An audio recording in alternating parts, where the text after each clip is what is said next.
last night, having conversations with senators to get this done. But it's a shame. It looks like we will have to do the heavy lift on our own, Republicans, because the Democrats they're obstructionists at this point, and it's really sad. Joining us now, Democratic Congressman Jasmine Crockett of Texas. You're shaking your head. He's calling you an obstructionist. Listen, he's a joke. Here's the reality. The Republicans currently control the House, the Senate, and the White House. And so we know that the Republicans are not good at math. But the reality is that the Senate sent us a bill. They were able to figure it out. And the House decided to obstruct. And when I say the House, I mean the Speaker of the House. He is the one that decides what it is that actually hits the floor. And unfortunately, he decided against our federal workers. Much of what this administration and the Republicans have been doing since they've been in power has been against federal workers in general. All he had to do was put that bill on the floor. Instead, he opted for a 60-day continuing resolution, which meant that there was no agreement. There was nothing to send to the president's desk. But you still have all these federal workers who aren't getting paid, critical federal workers who are not getting paid. And we saw in this case, there was a pain point with all those long lines, everybody complaining. What was happening on cable news, which we know the president watches, was bad. Yeah. And so he took care of it, right? He saw to it, something he could have done earlier on day one. To see that they got paid. Correct. What's it going to take now for the rest of those folks whose jobs, who not getting paid for their jobs, may not have the kind of video results that show what's happening out there? No, well, and the reality is that TSA got paid their back pay. Yeah. They are still shut down, DHS. So going forward, there are no guarantees until we actually pass a bill. So I do want to be clear. There may be a little relief right now over the Easter holiday, but that doesn't necessarily mean that that's going to be sustained. So what it takes is actually communicating while we're supposed to be doing our work. We know that we were in session. The Republicans and the Democrats in the Senate somehow figured this out.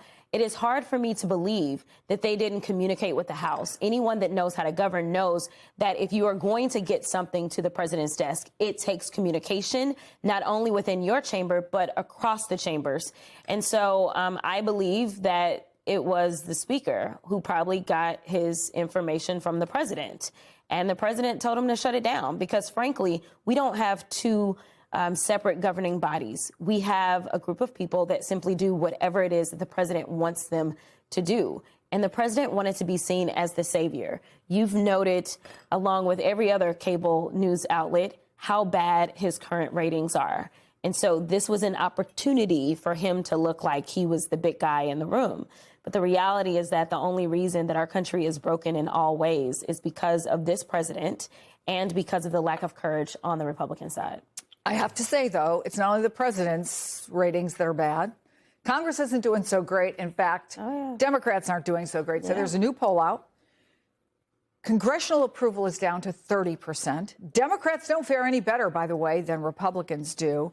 So are you at risk of an election that's essentially throw the bums out?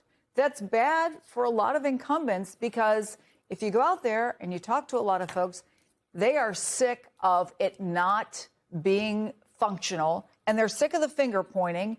They think it's all a mess. I agree. But what usually happens is people are usually like, all the rest of them are bad, and they keep voting for their own, right? So that's typically what happens. That's also true. Yes, you're right about that. So, you know, we will see. I think that every single elected official needs to figure out what it takes to actually make sure that their constituents are happy and believing in the work that they're doing. And so this is going to come down to individual incumbents. I do think that there are incumbents on both sides that are at risk. I think that even some of them recognize that and they decided to retire or leave or run for something else. I also think that, you know, there is a sentiment on both sides of the aisle where people are just kind of over the lack of function within government themselves. They may not say that out front, but that is one of the reasons that a lot of people are transitioning. We will have a historic number of members that have left both the House and the Senate from both parties this term. I want to ask you about a couple of other things.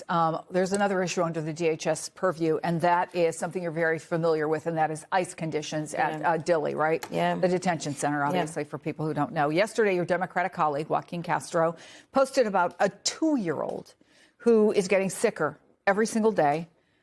He won't eat the food, which we know detainees have said has sometimes worms, sometimes mold in it. What's it going to take to get some change there? Because we're not seeing the big situations on the streets of major cities like we used to, but there's still little kids who are being held in detention. What's going to happen for that to change? So first of all, thank you so much for talking about it. Because what we have found is that public pressure is the only thing that seemingly this administration sometimes will adhere to. So long as things are done in the dark, then there's no need to fix it. What most people don't know is that Dilley was closed under the Biden-Harris administration. As soon as this administration came back in, they decided to reopen this facility, and this facility only houses children and their parents. That is what they do. And the reality is that because of what happened with little Liam and that picture going viral, prior to that, most people weren't talking about Dilley and didn't know that it existed. And then the other stories started to come to light. That's the picture of him when he wasn't eating, and people remember him better when he had on the bunny hat and he had the backpack on, and he was then taken from his home. But continue, I interrupted you. So that's what it's going to take. And it is so sad because, you know, these are the types of conditions that we would hear about maybe in a third world country, not in the United States. This is a lack of humanity. And if you can't find humanity when it comes to some of the tiniest humans, then I don't even know how you go around saying you are the party that is all about Christianity. I need people to check their morality at the door and understand that if you are looking for moral leaders, it doesn't look like saying you're a Christian. It looks like your policies being those that are tolerant and loving of all humans, especially our tiniest and our most innocent. And so, sadly enough, I'm sure there's the story about the 2-year-old, but when we were in there, the youngest human that we were aware of that was there was actually 1 month. And so we know that there are so many babies, and frankly, so many of the parents, they're not concerned about themselves. They literally are like, I am concerned for my child.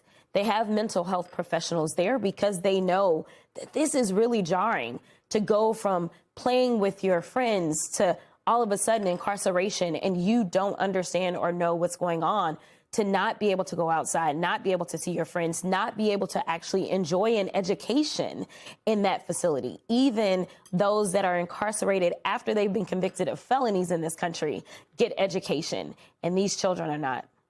You know, it's better than having the availability of a mental health professional, not being in a situation where you need a mental health professional. But I want to ask you about one more story. I don't know if you saw it in the Financial Times. 3 people who are familiar with the matter say a broker tied to Pete Hegseth attempted to make defense-related investments in the weeks before the U.S. struck in Iran.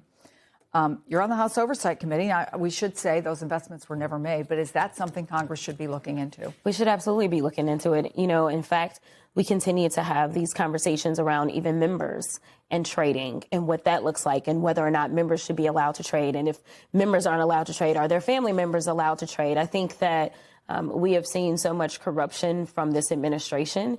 You know, we can look into it, but the question is, how good of a record are we going to make? And will we ever have an administration that will actually seek justice? And will this president, this corrupt president, go and blanketly decide to pardon any and everyone who has been engaged in corruption? And so what does that look like as it relates to state lawmakers and state prosecutors? And will we be able to work with them? Because at some point in time, there has to be accountability. If there is no accountability under this administration or afterwards, then we will see the devolution of our democracy be fully complete, unfortunately. Congresswoman Jasmine Crockett, thanks so much for coming in. It's good to have you here in person. Good to see you.